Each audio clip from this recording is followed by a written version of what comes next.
Saudara-saudari, selamat berjumpa.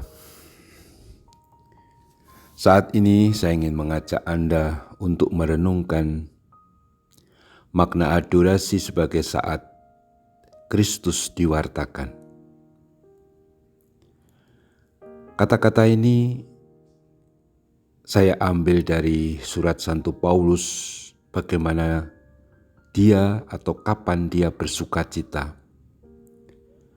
Kepada umat di Filipi ia berkata, "Saudara-saudari, asal saja Kristus diwartakan, aku bersukacita karenanya." Mewartakan Kristus, dan kalau Kristus diwartakan, maka Santo Paulus bersukacita. Dan memang seluruh hidupnya semenjak dia bertobat hingga akhir hidupnya, tidak ada kata lain selain mewartakan Injil, mewartakan Kristus dalam diri Santo Paulus. Hal ini penting untuk menjadi jiwa dan semangat para adorator, orang-orang yang senang beradorasi. Sebab ketika kita merayakan Ekaristi,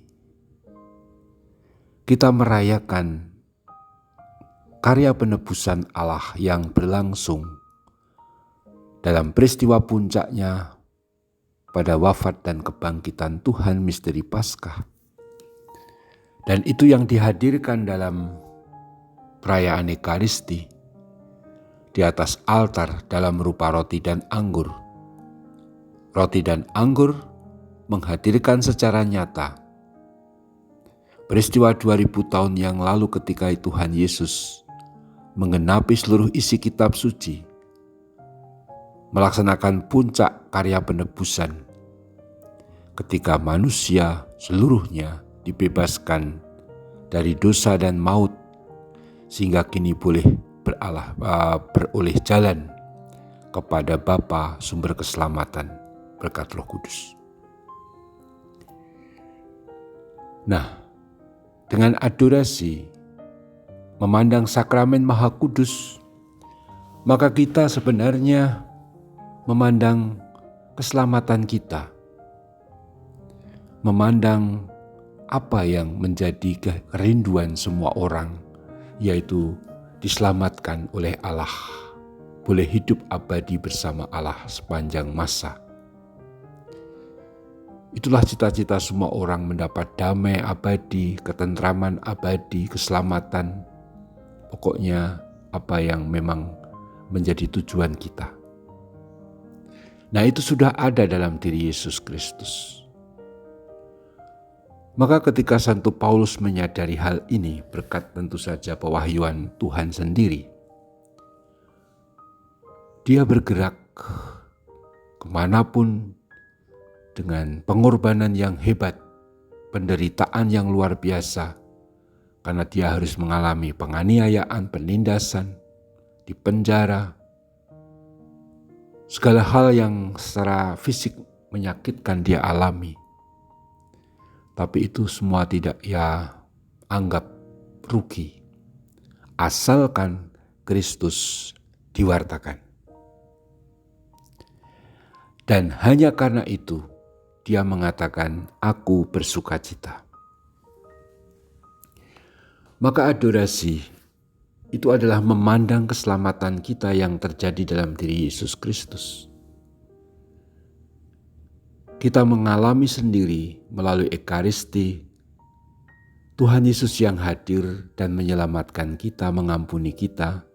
Dan kini dalam adorasi itu kita sampaikan sebagai kesaksian dalam keheningan memandang sakramen Maha Kudus.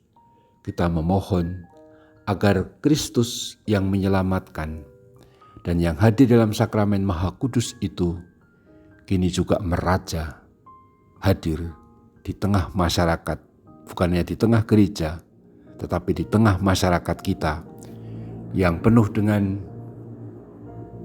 kegelisahan karena masa pandemi ataupun segala hal yang kurang baik dari berbagai hal yang membuat kecil hati entah karena hal-hal yang menyudutkan, hal-hal yang membuat kita kecil hati, permasalahan keluarga, permasalahan masyarakat, permasalahan kerja. Dengan adorasi kita meyakinkan orang, bukan hanya diri sendiri, tapi meyakinkan semua orang bahwa kita sedang bersama dengan Dia yang menjadi keselamatan kita, yaitu Yesus Kristus. Maka adorasi itu sebenarnya memang bukan hanya kita berdoa dan menerima anugerah-anugerah ilahi bagi kita dan keluarga, tetapi juga mewartakan Kristus. Ini yang sering tidak kita sadari. Memang kita tidak berteriak-teriak di depan publik mengenai Kristus, enggak. Tapi sikap adorasi kita yang mendoakan dunia, mendoakan masyarakat, yang mendoakan sesama kita, dengan sikap batin kita yang sungguh terarah kepada sakramen Maha Kudus Tuhan Yesus yang hadir itu, sekaligus merupakan kesaksian sebagai pewartaan kepada publik bahwa Dialah keselamatan, Dialah yang mestinya dirindukan setiap orang.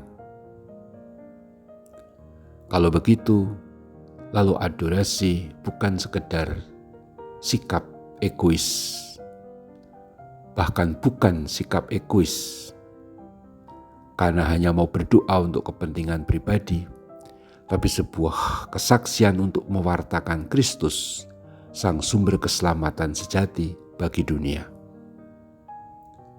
Adorasi saat yang indah untuk mewartakan Kristus, dan karenanya seperti Santo Paulus katakan, bersukacita. Marilah kita belajar bahwa sukacita itu bukan hanya sukacita karena kita berhasil, karena kita sehat, karena kita berprestasi, karena kita punya rezeki atau apalah. Tapi marilah kita bersukacita karena Kristus diwartakan, dikenal, disembah, dan dimuliakan di bumi ini. Terpujilah Tuhan kita Yesus Kristus untuk selama-lamanya. Amin.